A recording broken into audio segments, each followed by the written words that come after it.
பிறந்திடும் அகிலம் பறந்திடும் என்றென்றும் உந்தன் தமிழால் சக்தி கண்டம் கடந்திடும் காற்றில் ஒலித்திடும் வென்றாகும் உந்தன் இசையே சக்தி யாவும் தமிழே யாவையும் தமிழமுதே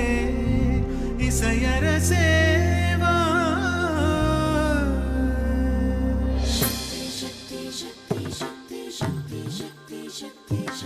நெய்தல் மண்ணில் நிலை கொண்ட தமிழே கொய்தல் இல்ல மலர் போன்ற இசையே இரண்டும் சேர்ந்து உறவாடும் அழகே சக்தி